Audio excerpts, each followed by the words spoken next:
성경 말씀 같이 보겠습니다. 스가랴 1장 1절에서 6절 다 같이 한 목소리로 읽습니다. 시작. 다리오 왕 제2년 8째 달에 여호와의 말씀이 id도의 손자 베가랴의 아들 선지자 스가랴에게 임하니라. 이르시되 여호와가 너희의 조상들에게 심히 진도하였느니라. 그러므로 너는 그들에게 말하기를 만군의 여호와께서 이처럼 이르시되 너희는 내게로 돌아오라. 만군의 여호와의 말이니라. 그리하면 내가 너희에게로 돌아가리라. 만군의 여호와의 말이니라. 너희 조상들을 본받지 말라. 옛적 선지자들이 그들에게 외쳐 이르되 만군의 여호와께서 이같이 말씀하시기를 너희가 악한 길 악한 행위를 떠나서 돌아오라 하셨다 하나 그들이 듣지 아니하고 내게 귀를 기울이지 아니하였느니라. 여호와의 말이니라. 너희 조상들이 어디 있느냐? 또 선지자들이 영원히 살겠느냐? 내가 나의 종 선지자들에게 명령한 내 말과 내 법도들이 어찌 너희 조상들에게 임하지 아니하였느냐? 그러므로 그들이 돌이켜 이르기를 만군의 여호와께서 우리 길대로 우리 행위대로 우리에게 행하시려고 뜻하신 것을 우리에게 행하셨도다 하였느니라. 아멘. 여러분은 예배를 통해 하나님을 경험하기를 원하십니까? 한 주간 진짜 예배를 통해 하나님을 경험하고 싶다는 게 제 안에 가득해요. 가득한데 그래서 찬양 안에 100%를 담고 싶고 기도 안에 100%를 담고 싶은데 말씀 안에 100%를 담고 싶은데 그게 잘 안 된다는 걸 다시 한번 느꼈습니다. 찬양하는데 나 진짜 100%를 담고 싶은데 자꾸 그게 안 되더라고요. 여러분도 그러지 않아요? 기도 안에 100%를 담고 싶었는데 졸고 있더라고요. 이게 잘 안 돼요. 말씀 안에 100%를 담고 싶었는데 그게 잘 안 돼요. 그래서 몇 날이 못 되어가 있는 거예요. 이게 하루아침에 안 되니까. 하루아침에 안 되니까 우리는 자꾸 빌드업 하듯 쌓아가야 되고 마음의 온도를 올려가야 되고 그래서 어느 순간 호련히 임하는 하나님의 임재와 그 하나님의 만져주심을 경험해야 됩니다. 그러니까 여러분이 오늘 여기까지 이 밤에 나왔는데 우리가 사람 만나러 온 건 아니잖아요. 그죠? 그런 사람이 2명 있는 걸로 밝혀졌는데 사람 만나러 온 게 아니라 하나님 만나러 오셨으니까 우리 진짜 깊이 찬양하고 깊이 하나님 말씀 듣고 정말 깊이 기도할 수 있는 오늘 이 시간 되길 원합니다. 갑자기 그 찬양이 하고 싶어졌어요. 찬양하라 내 영혼아. 그거 아세요? 우리 악기들도 칠 수 있지 않을까요? 이거 G코드인데 그냥 이건 뭐 화면이 필요 없잖아요. 그죠? 그냥 한번 내가 100%를 담겠다라고 하는 그런 마음 가지고 한번 불러보는 거예요. 기대하겠습니다. 하나님이 오늘 이곳에 임재하기를 원합니다. 여러분이 느낄 수 있기를 원합니다. 우리가 찬양해 봅시다. 찬양하라 내 영혼아 고백합시다. 가사 알면 눈 감아도 괜찮아요. 찬양하라 내 영혼아. 찬양하라 내 영혼아. 찬양하라 내 영혼아. 내 속에 있는 것들아 다 찬양하라. 좀 더 크게 불러봅시다. 찬양하라. 찬양하라 내 영혼아. 찬양하라 내 영혼아. 내 속에 있는 것들아 다 찬양. 다시 한번 찬양하라 내 영혼아.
영혼아 찬양하라 내 영혼아 내 속에 있는 것들아 다 우리 다 눈을 감고 한 번만 더 부릅시다. 찬양하라 찬양하라 내 영혼아 찬양하라 내 영혼아 내 속에 있는 것들아 다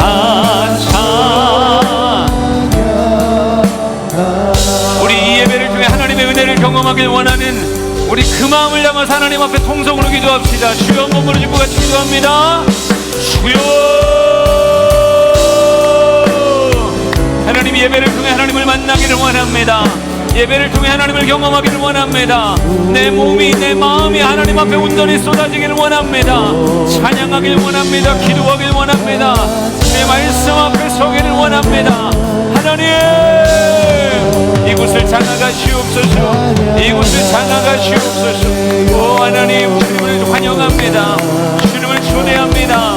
하나님 예배하는 자들을 찾으시는 주님께서 우리 예배 가운데 역사하시기를 원하오니 사랑하는 영혼들에게 주님의 만나주심과 주님의 정말 만나주심의 은혜가 넘치게 하여 주시옵소서. 하나님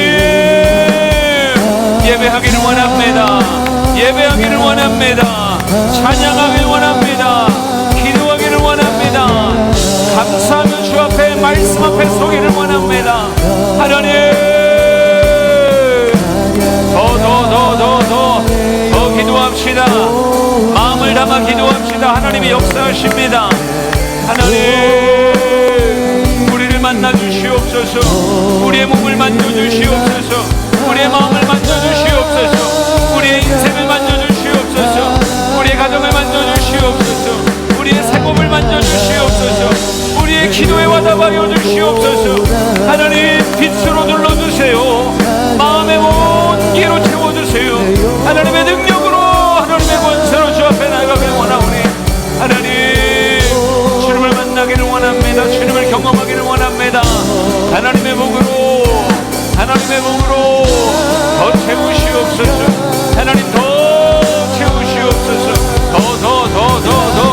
오 하나님 우리의 병든 육신을 고쳐주시고 병든 마음을 고치시옵소서. 병든 인생을 고치시옵소서. 하나님 만나고 돌아가는 이 밤 되길 원합니다.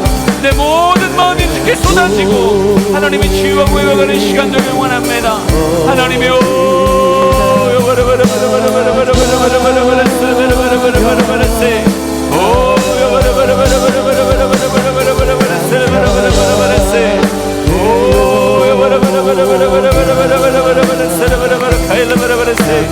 하나님의 권능이 하나님의 원체가 이곳에 가득하길 원합니다. 하나님 우리의 몸과 마음을 주 앞에 올려드리오니 주님 받으시옵소서. 오 주님 감사합니다. 오 주님 감사합니다. 찬양하라 내 영혼아 찬양하라 내 영혼아 찬양하라 내 영혼아 내 속에 있는 것들아 다 찬양 송축하라 내 영혼아 송축하라 내 영혼아 송축하라 내 영혼아 내 속에 있는 것들아 다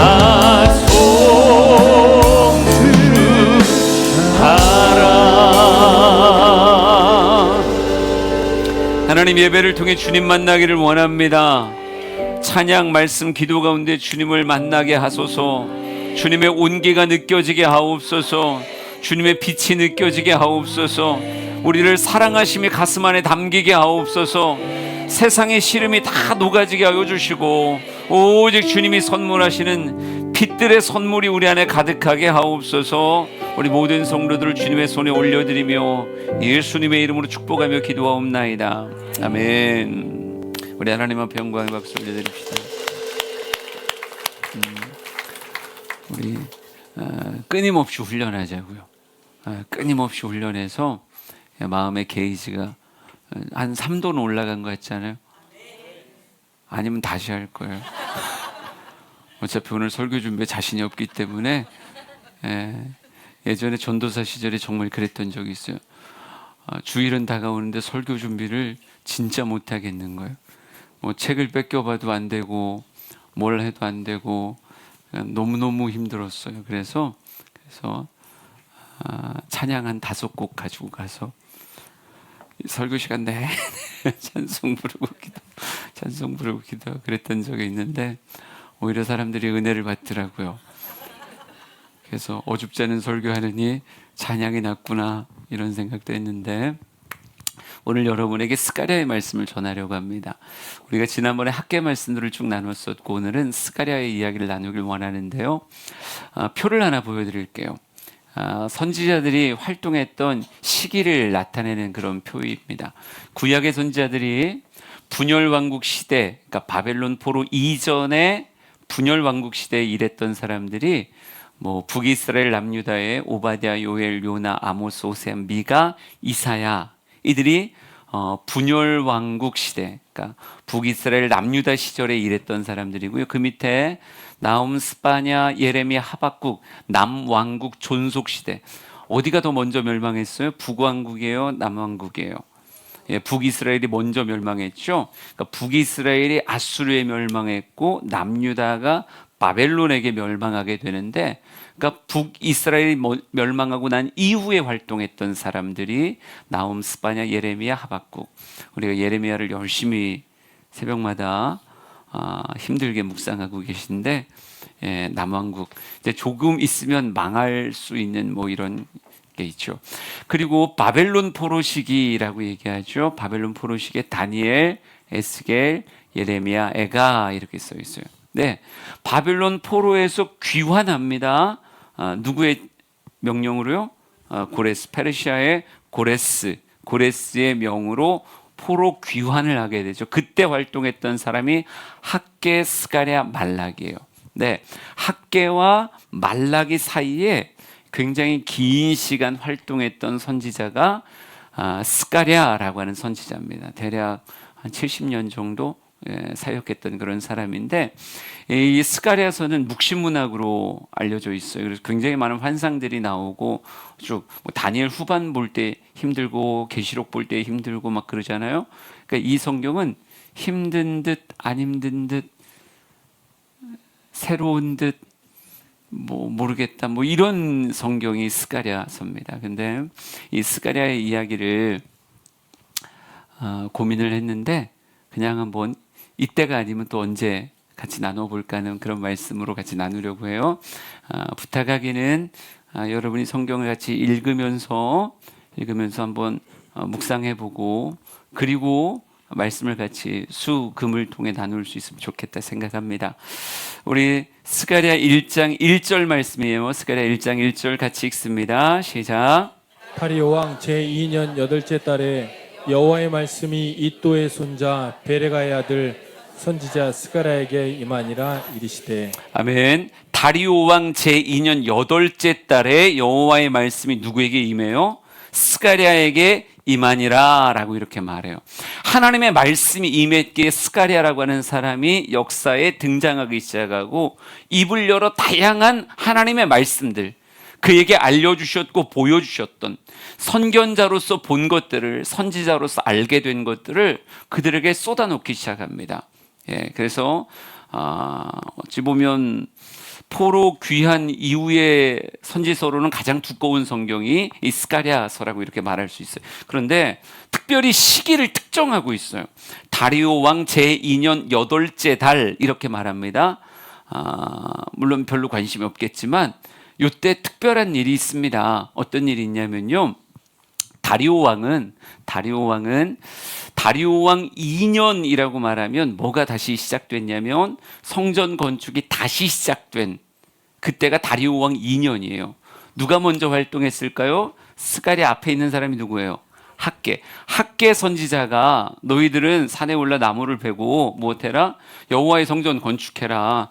너희들 집 짓는 것만 하지 말고 돌아온 목적 그대로 멈춰져 있는 16년간 멈춰져 있었던 수룹바벨 성전을 재건하는 일을 재건이 아니군요.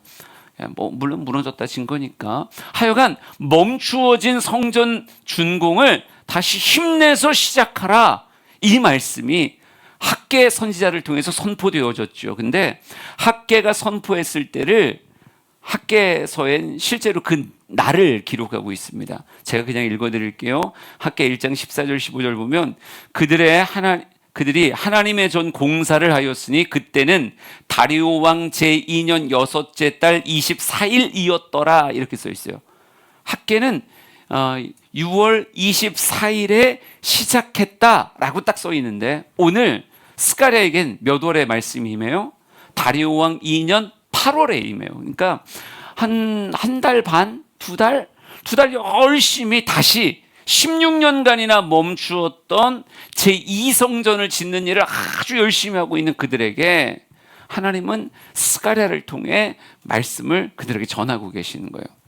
학개가 이미 활동하고 있어요. 이미 활동하고 있는데 하나님은 한 명을 더 보내신 거예요. 한 명을 더 보내서 그들로 하여금 반드시 무엇을 이번엔 완공하도록 이 수룹바벨 성전을 완공하도록 하는 하나님의 강력한 의지가 학개 그리고 뒤이어 나오는 스가랴를 통해서 그들을 밀어가고 있다라고 하는 것을 느끼셔야 돼요. 여러분 그만큼 하나님은 성전이 무너져 있는 걸 원할까요? 안 원하실까요? 그렇죠. 안 원하세요. 하나님은 무너진 채로 그대로 있는 거 하나님 그냥 두고 보는 것 하나님 가슴 아프신 거예요. 근데 이스라엘 백성들이 스스로의 힘으로 시작하지 않으니까 아주 강력한 학개 선지자의 말씀을 통해서 그들의 가슴에 불을 지르고 다시 성전 건축이 중요한 일이요 시급한 일로 느껴지게 해서 이젠 더 이상 내 집 짓는 것에 매달리는 게 아니라 지금 우리가 꽤 오랫동안 멈춰 있었던 이 성전 지어야 되겠다. 이렇게 기초만 놓고 그만두고 있으면 안 되겠다. 시작하자. 이 마음을 들게 하시고 한 달, 두 달쯤 지나갈 때 하나님의 마음에 이 이스라엘 백성들이 또 꾀가 생길 것 같은 하나님은 중심이 보이니까 그러시는 거예요. 하나님의 그 애달픔이 스가랴라고 하는 선지자를 또 보내셔서 학개 말씀보다 훨씬 긴 물론 스가랴서는 나중에 보면 둘로 크게 나뉘긴 하는데 하여간 하나님의 말씀을 또 선포케 하시며 결국 무엇을 완공하게 만드시는 거예요? 이 수룹바벨 성전을 완공하게 만드시는 거예요. 여러분 하나님은 성전을 귀하게 여기십니다. 성전은 인간과 하나님이 만나는 장소예요. 이게 무너져 있는 걸 원하지 않고 이게 있기를 원하세요.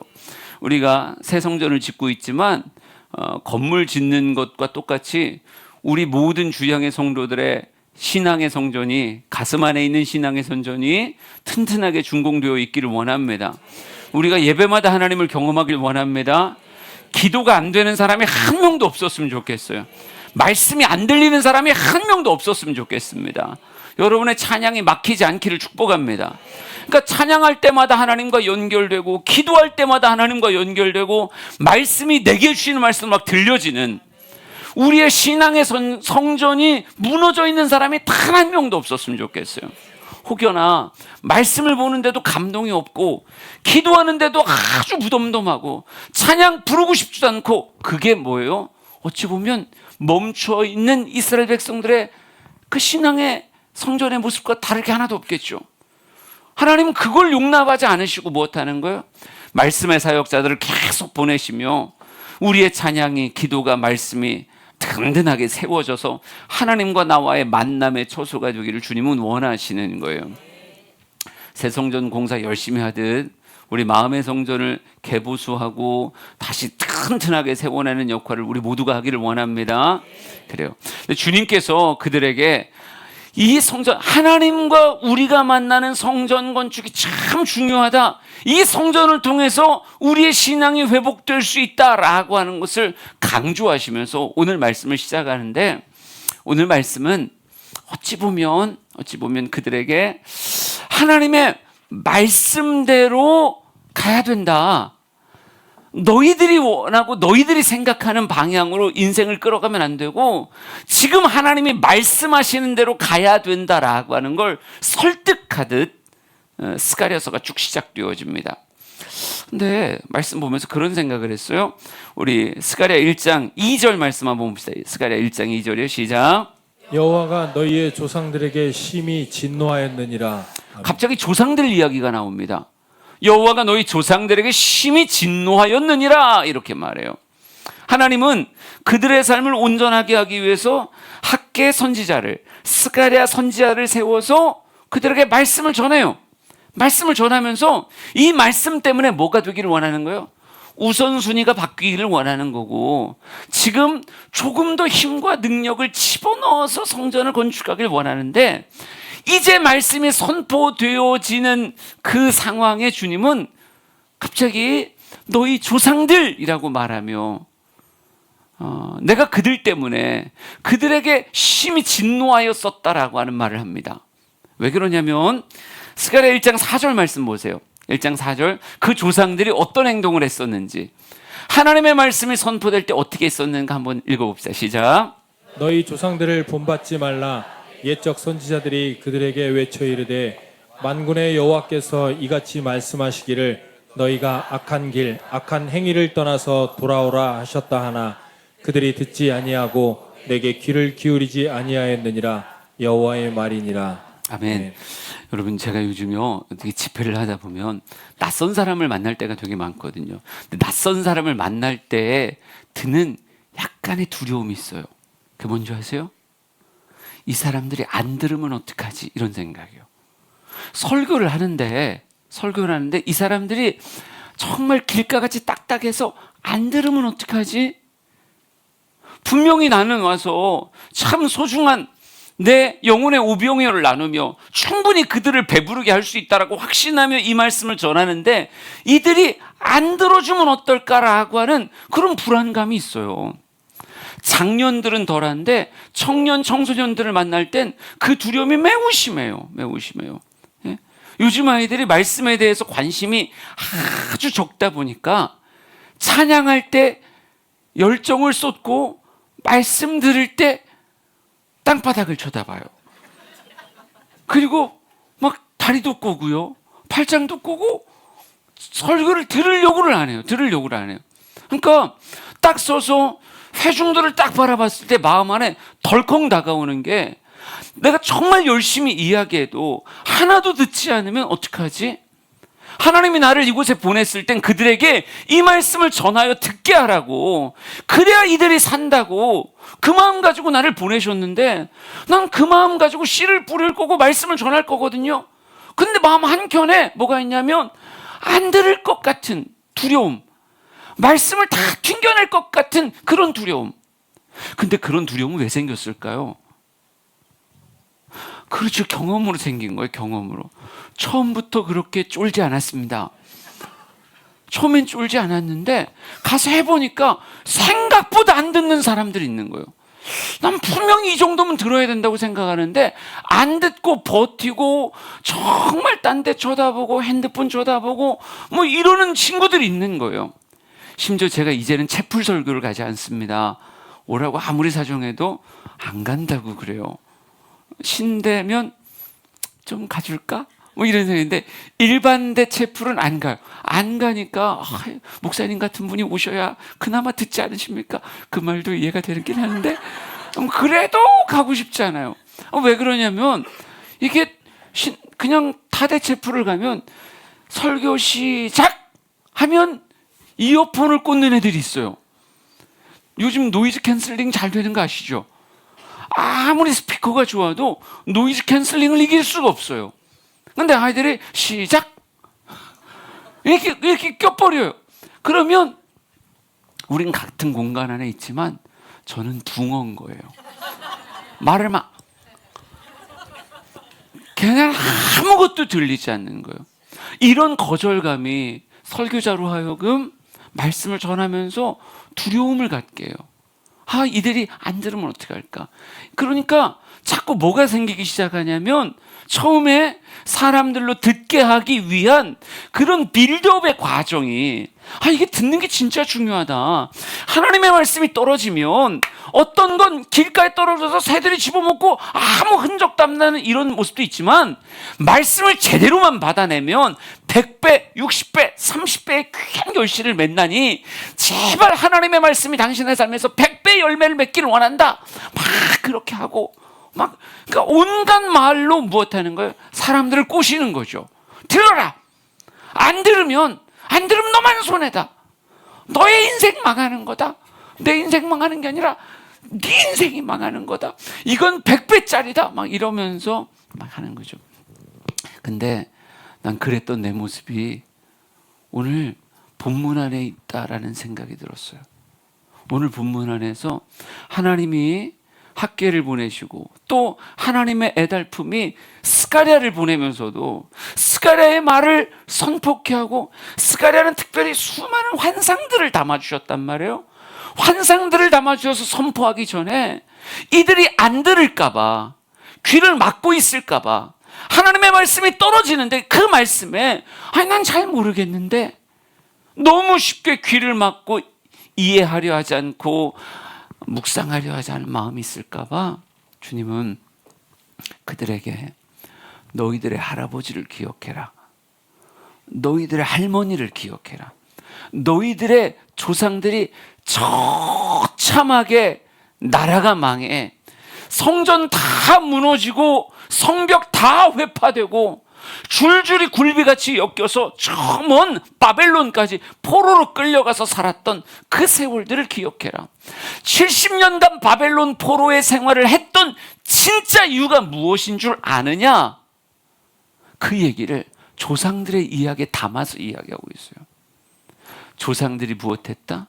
그들은 나를 진노케 했다.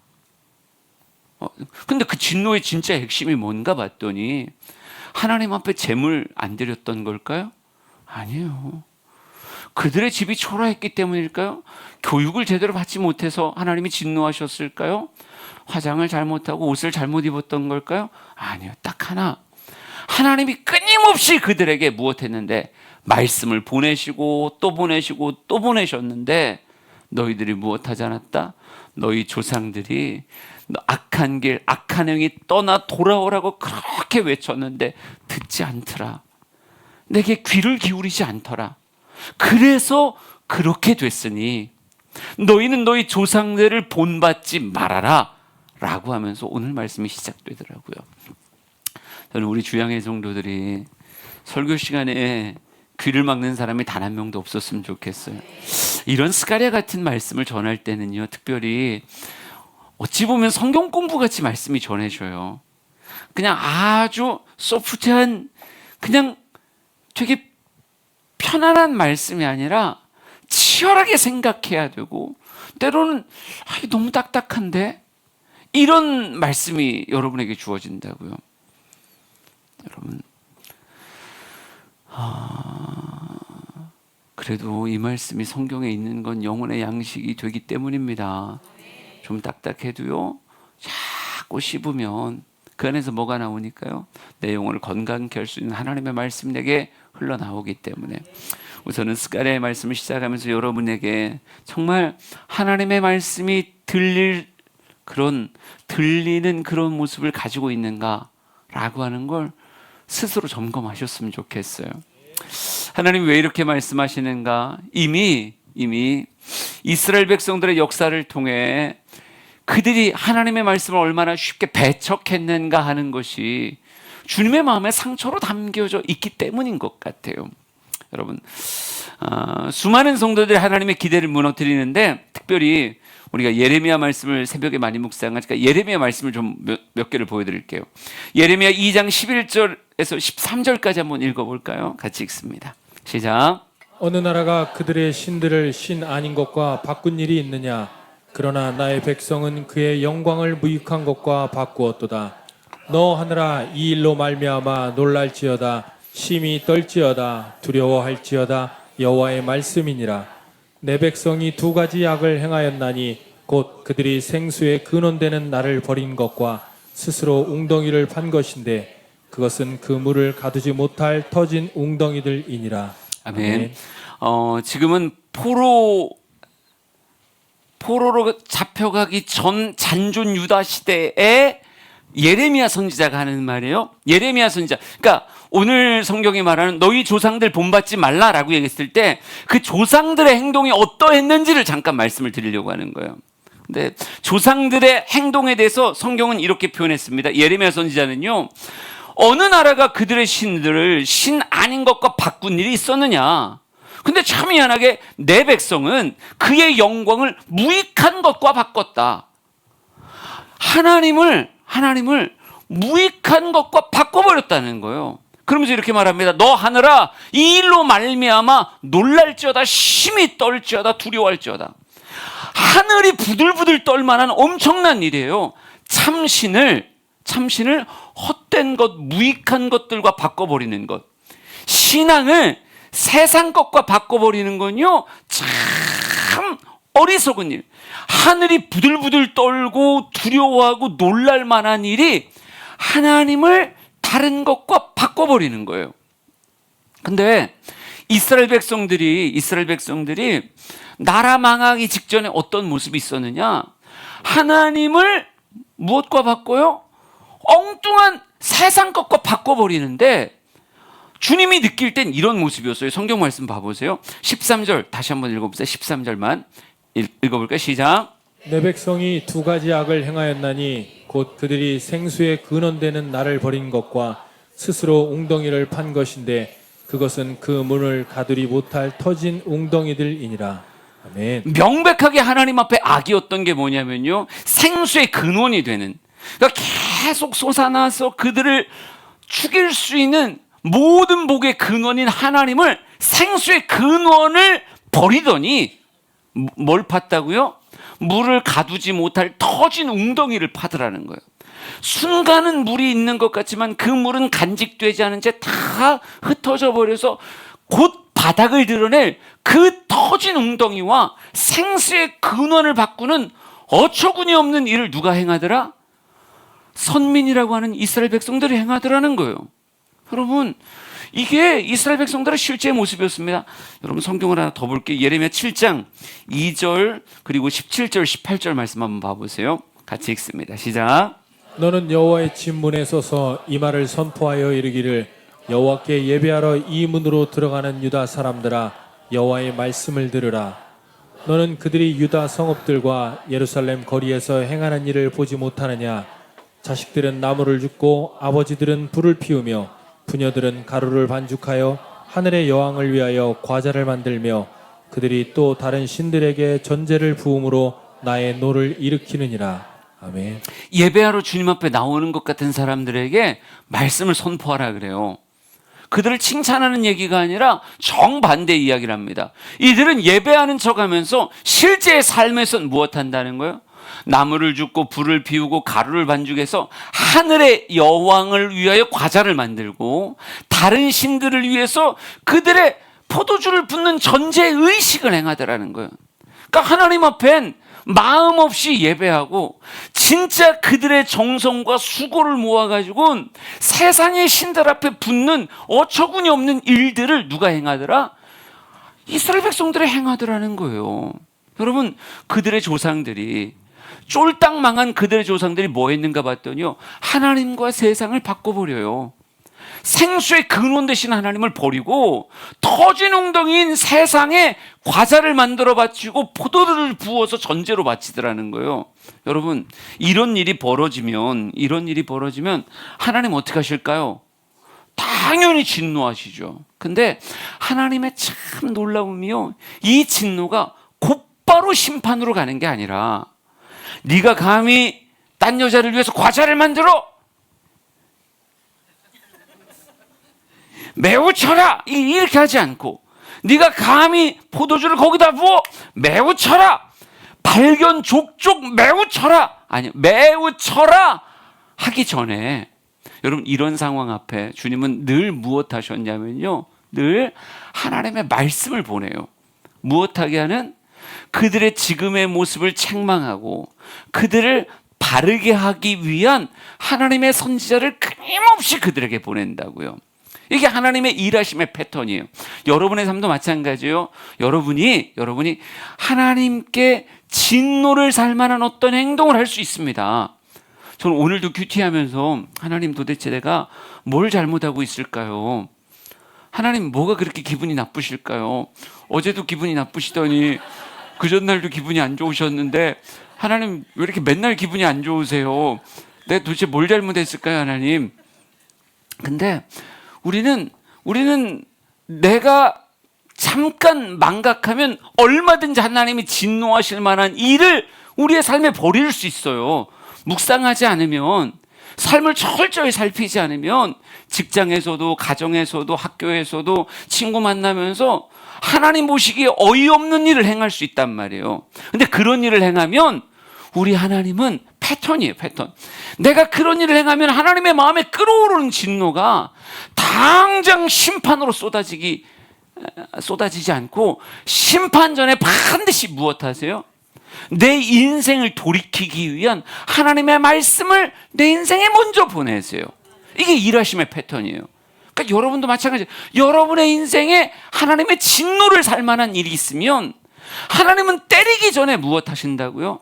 그 삶을 돌이키기 위한 하나님의 말씀을, 어떤 선지자를 보내시기도 하고 어떤 말씀이 눈에 들어오기도 하고 어떤 책에서 읽고 방송에서 보고 하여간 여러 가지 채널을 통해서 우리의 삶의 그 모습이 이게 용납할 만한 모습이 아니다라고 하는 걸 가르쳐 주십니다. 성경 말씀을 볼게요. 예레미야 7장 25절, 26절, 27절입니다. 읽어볼까요? 너희 조상들이 애굽 땅에서 나온 날부터 오늘까지 내가 내 종 선지자들을 너희에게 보내되 끊임없이 보내었으나 너희가 나에게 순종하지 아니하며 귀를 기울이지 아니하고 목을 굳게 하여 너희 조상들보다 악을 더 행하였느니라. 네가 그들에게 이 모든 말을 할지라도 그들이 너에게 순종하지 아니할 것이요 네가 그들을 불러도 그들이 내게 대답하지 아니하리니. 아멘. 그러니까 조상들에게 있었던 일을 지금 추억하면서 말씀하고 있는 거예요. 너희 조상들이 어떤 일을 행했느냐? 너희 조상들이 하나님 보시기에 진노를 살 만한 우상 숭배를 너희의 인생에 가득 담고 있었다. 그래서 내가 이들의 삶을 돌이키기 위해서 하나님 무엇 하셨다는 거예요? 너희 조상들이 애굽 땅에서 나온 날부터 오늘까지 내가 내 종 선지자들을 너희에게 보내되 끊임없이 보냈었다. 이렇게 말해요. 끊임없이 보냈었다. 너희들을 애굽에서 건졌을 때부터, 우리가 신앙생활을 시작했을 때부터, 영적인 생명을 얻었을 때부터 하나님은 늘 우리의 삶을 무엇으로 두르셨다? 말씀으로 두르셨다. 말씀으로 두르시며 우리의 삶이 어긋나지 않도록, 하나님의 백성 선민의 삶이 무너지지 않도록 잘못한 것들을 교훈, 책망, 바르게 함, 의로 교육하게 유익함으로 이끌어가기 위해서 하나님의 말씀을 끊임없이 보내 우리의 삶을 하나님의 말씀으로 둘렀단 말이에요. 근데 이렇게 말씀으로 계속 둘르면 우리가 어떻게 써야 되는 거예요? 그 말씀 안에서 교훈을 받고 책망을 듣고 바르게 해서 의로 쭉 가는, 그래서 하나님의 사람으로 온전한 모습으로 갔어야 되는데, 너희 조상들이 가졌던 참 본받지 말아야 될 모습은 뭐냐면, 그렇게 끊임없이 하나님의 말씀을 보내고 또 보내고 또 보내고 또 보내고 또 나를 둘러주셨음에도 불구하고 뭐 하더라? 내게 순종하지 않고 귀 기울이지 않고 목을 굳게 하여 무엇하더라? 버티더라 하는 거예요. 버티더라. 그게 그들의 조상이 보였던 하나님 보시기에 진노하여 심판할 수밖에 없는 그 처참함이었다는 거예요. 여러분, 하나님의 말씀이 들려오면 까닭없이 들리는 말씀은 없어요. 예레미야 말씀을 우리가 묵상하는데, 묵상하는 그 말씀이 까닭없이 우리의 큐티가 될 일이 있을까요, 없을까요? 저는 없다고 생각합니다. 하나님은 우리를 새 성전 들어가기 전에 하나님의 표백제로 깨끗하게 빨기를 원하시는 것 같아요.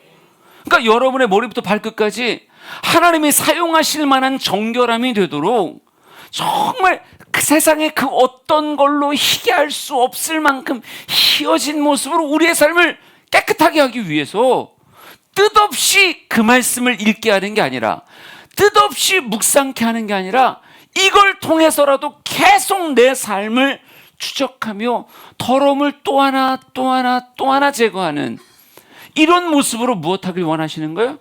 우리의 삶을 정결하게 하길 원하는 거예요. 그래서 하나님의 말씀이 그렇게 들려오는 거예요. 그렇게 묵상케 되어지는 거예요. 그럼 무엇 했어야 되는데?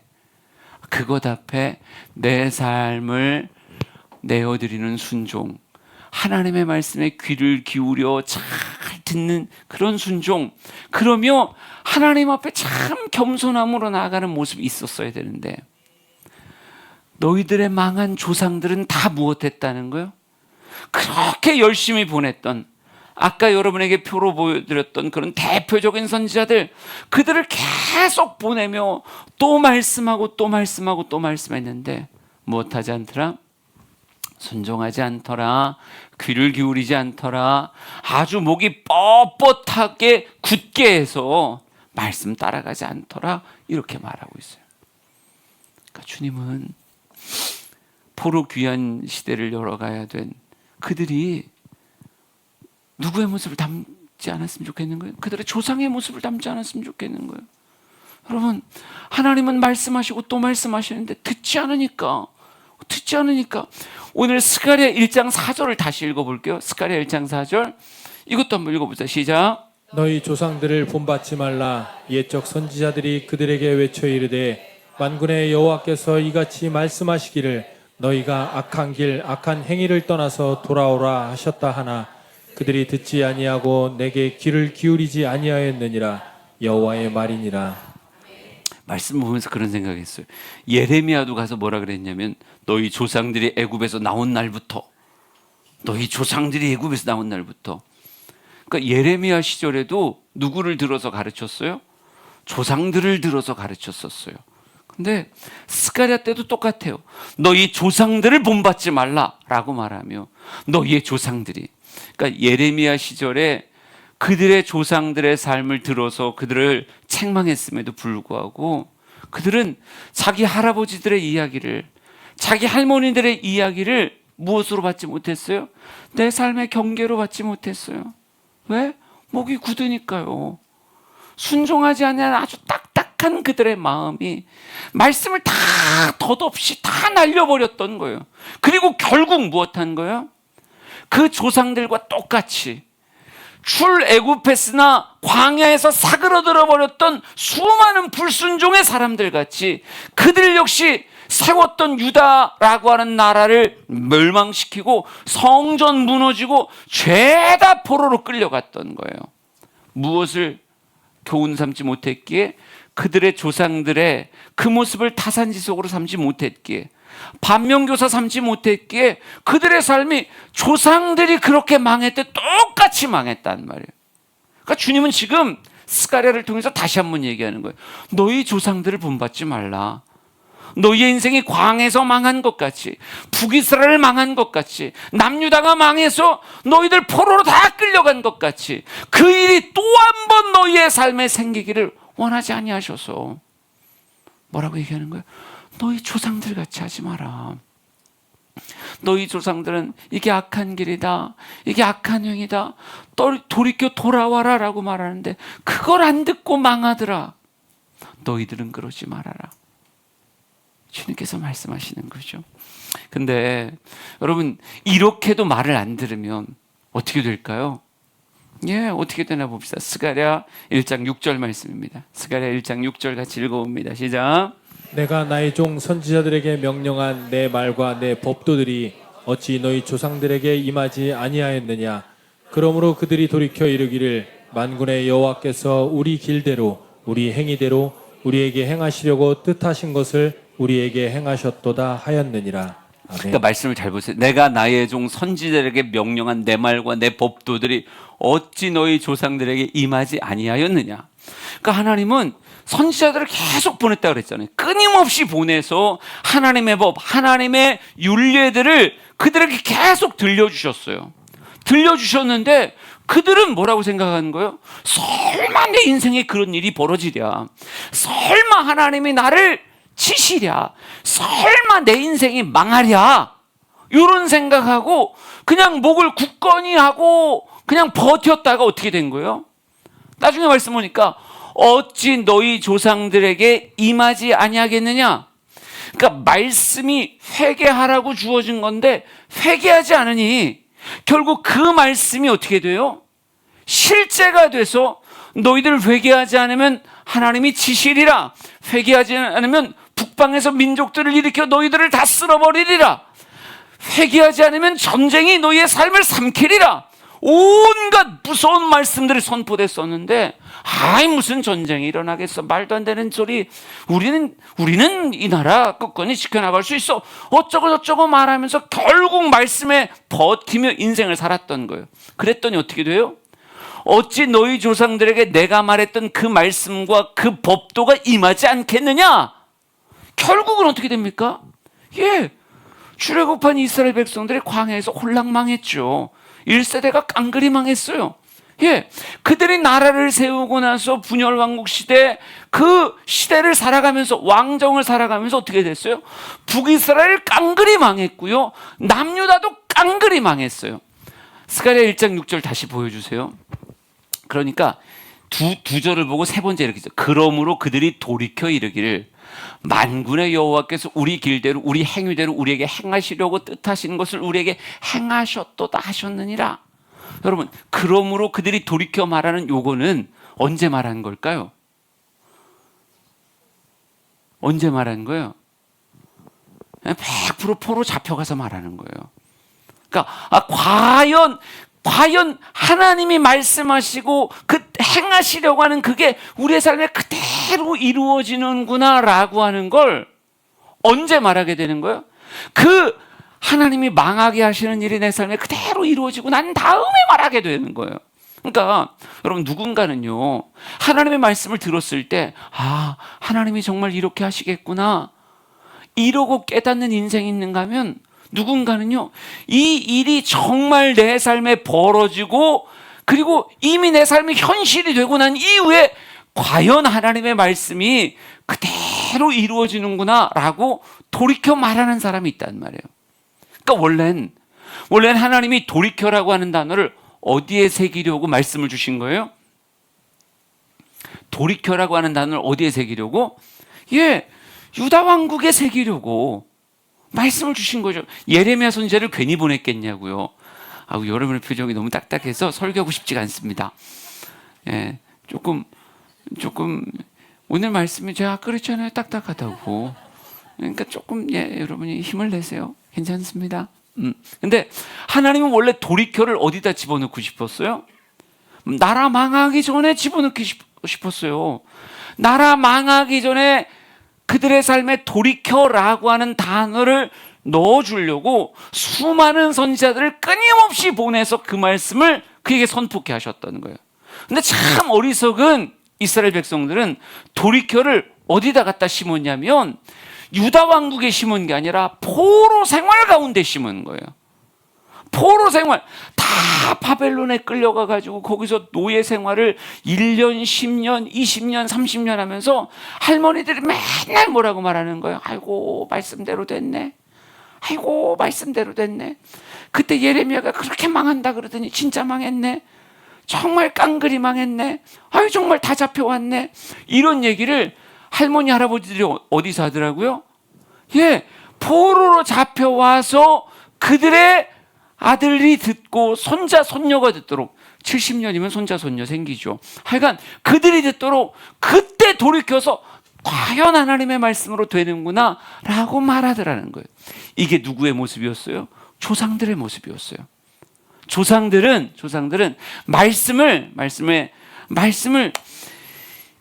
심판이 이루어지기 전에 담는 게 아니라 심판이 이루어지고 난 다음에 진짜 그렇게 되네 라고 말씀을 담더라는 거죠. 스가랴 선지자는 뭐라고 얘기하는 거예요? 너희들은 조상을 본받지 마라. 여러분, 우리도 결국은 돌이키게 돼 있어요. 근데 언제 돌이키냐 하는 게 문제죠. 만약 여러분이 고스톱을 친다고 생각해 보세요. 점 100으로 시작했다가 점 1000이 되고 점 만이 되고 점 5만이 됐어요. 이 정도면 진짜 도박꾼이 된 거예요. 도박꾼이 된 거예요. 그랬더니 목사가 지나가면서 손에서 화투 냄새가 납니다. 그 집사님, 손에서 화투 냄새가 나요. 눈이 퀭한 거 보니까 분명히 기도하러 나왔는데 퀭한 거 보니까 밤새고 도박하셨군요. 정신 차리세요. 이러다가 몇 마지게 안 남은 돈 다 날립니다. 이러다가 가정 깨집니다. 이러다가 큰일 납니다. 하나님은 그거 원하지 않습니다. 이렇게 말을 하면 돌이켜를 어디에다 담아야 돼요? 아직 논 남았을 때 담아야 되고, 가정 깨지기 전에 담아야 되고, 이게 임박여서 진짜 손에 화투가 쩍쩍 달라붙기 전에 돌이켜야 되는 건데, 정말 엉뚱한 인생은 이미 패가 망신하고 난 다음에 아이고 목사님 말씀대로 됐네, 아이고 돈 다 날리고, 진짜 말씀대로 됐네, 이미 가정도 풍지박산 나고 화투 끊겠다고 손가락도 2개 자르고 난 다음에 비로소 돌이키는 거예요. 그땐 이미 화투 칠 돈도 없는 그때 돌이키는 거예요. 그러니까 여러분이 말씀을 언제 담냐, 너희 조상들을 본받지 말라 얘기했을 때 조상들은 자꾸 그걸 어디다 담는 거예요? 심판 전에 담는 게 아니라 심판 후에 담는 게 그들의 어리석음이고 본받지 말아야 될 삶의 모습이다 이거죠. 저는 우리 주양의 성도들이 하나님의 말씀을 흘려듣지 않기를 원합니다. 여러분, 뭔가 무너진 것이 있으니까 우리에게 스가랴 말씀을 들려주는 거고, 뭔가 우리의 삶에도 정리할 게 있으니까 이런 말씀을 들려주는 거예요. 여러분이 이렇게 생각하면 안 되는 거야. 나는 화투 아닌데, 난 화투 아니고 나는 딴 건데 내 건 얘기 안 했어. 오케이, 이것도 이게 이 정도로 재밌는 얘기였어요? 되게 보람은 있네요. 굳이 표현한 보람은 있는데, 그러니까 여러분이 이걸 카테고리를 넓혀서 들어야지. 나는 고스톱은 안 치는데 포카 치는데, 이렇게 말하면 안 된다 이거죠. 그러니까 지금 여러분의 인생에 무엇 해야 되는 거예요? 잘 봐서. 우리의 조상들은 아주 선명하게 뭘 보여주고 있어요? 말씀대로 된다. 말씀대로 된다.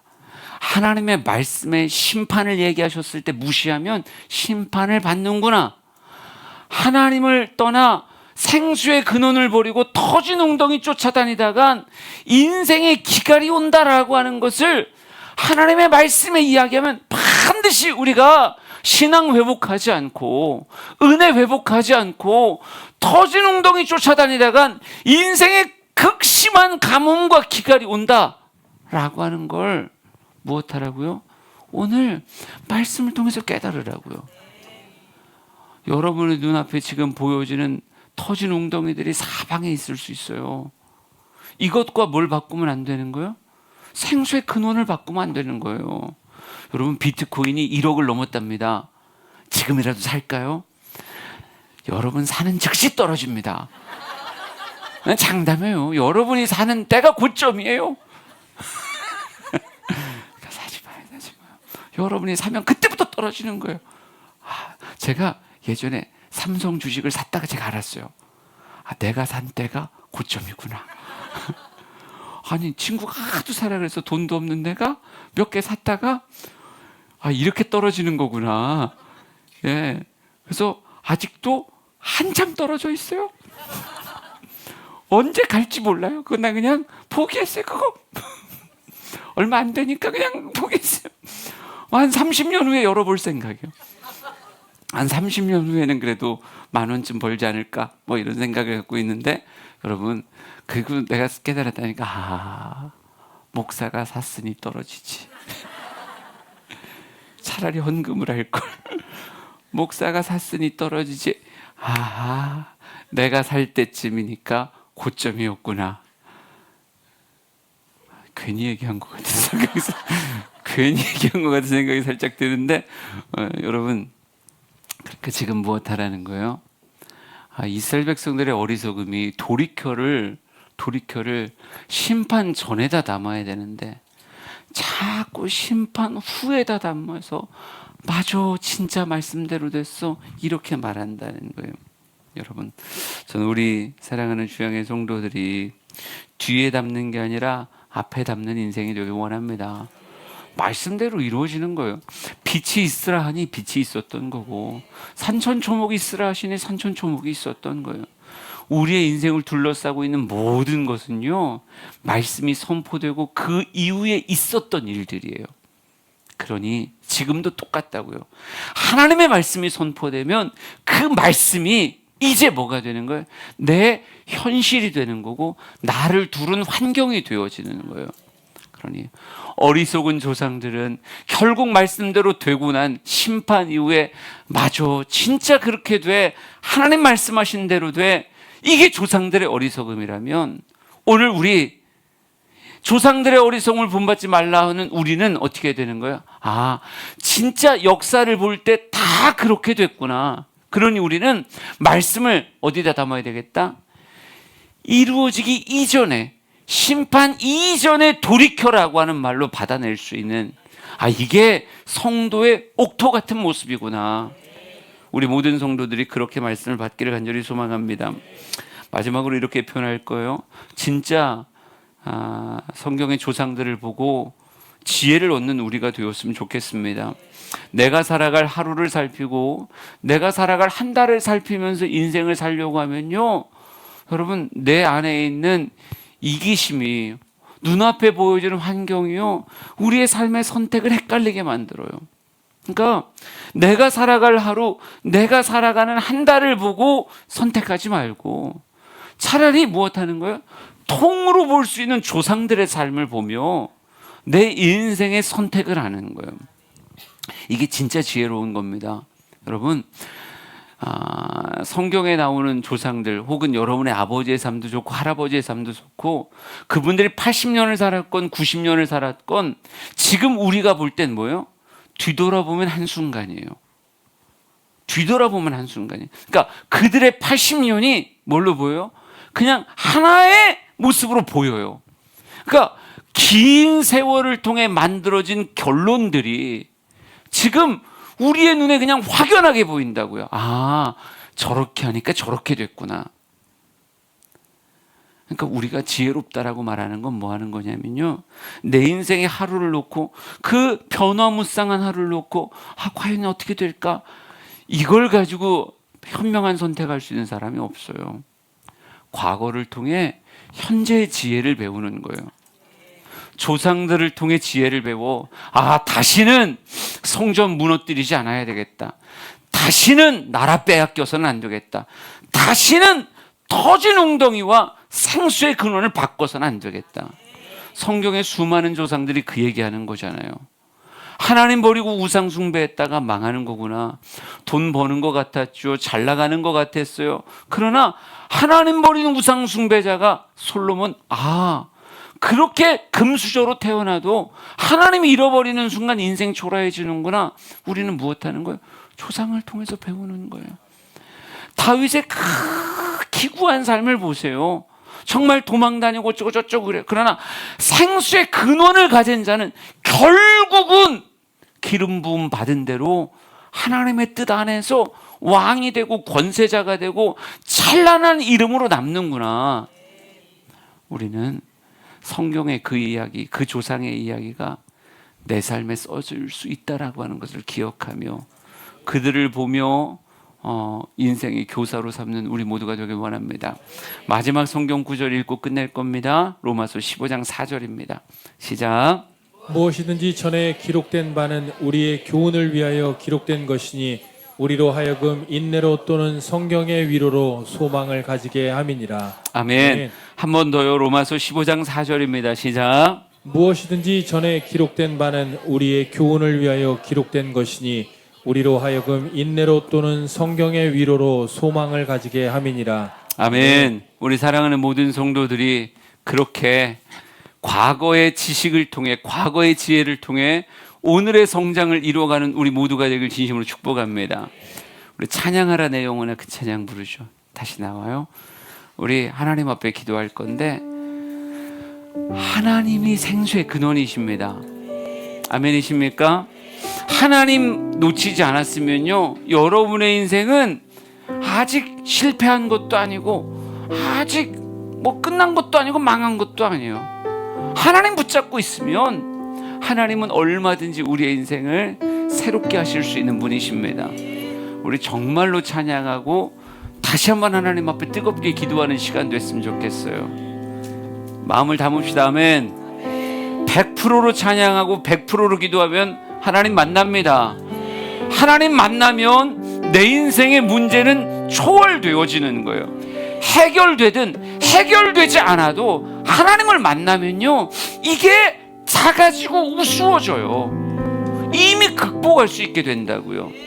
오늘 이 예배를 통해 조상들이 하나님 잃어버려가지고 하나님 말씀 잃어버려서 망했구나. 그럼 나는 하나님 절대 잃어버리지 말아야 되겠다. 그 말씀으로 내 인생 살아야 되겠다. 이 당연한 결론이 여러분에게 있기를 원합니다. 우리 찬양합시다. 찬양하라 내 영혼아 고백합니다.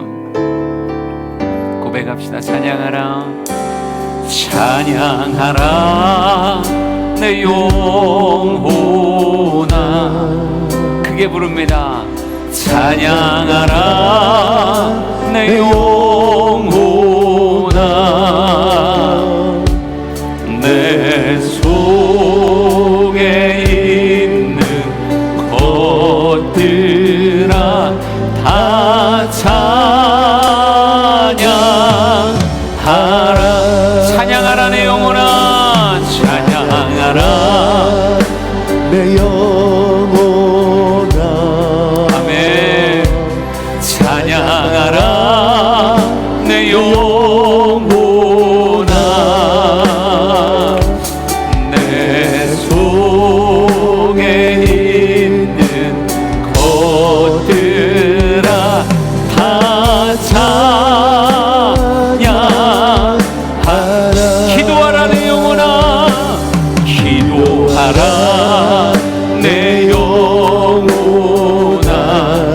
기도하라 내 영혼아. 기도하라 내 영혼아. 내 속에 있는 것들아. 내 속에 있는 것들아 다 우리 스스로에게 선포합시다. 기도하라 내 영혼아. 아멘. 기도하라 내 영혼아. 기도하라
기도원을 놓치면 우리의 인생은 위기에 빠집니다.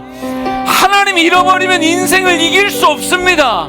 하나님 내게 은혜를 공급하시옵소서. 기도 가운데 나를 만나 주시옵소서. 기도가 안 되는 사람들이 더 열심히 기도해야 되는 거예요. 아멘이십니까? 하나님 오늘 여러분을 찾아가십니다. 두 손 높이 들고 주여 세 번 부르짖고 통성으로 같이 기도합니다. 주여.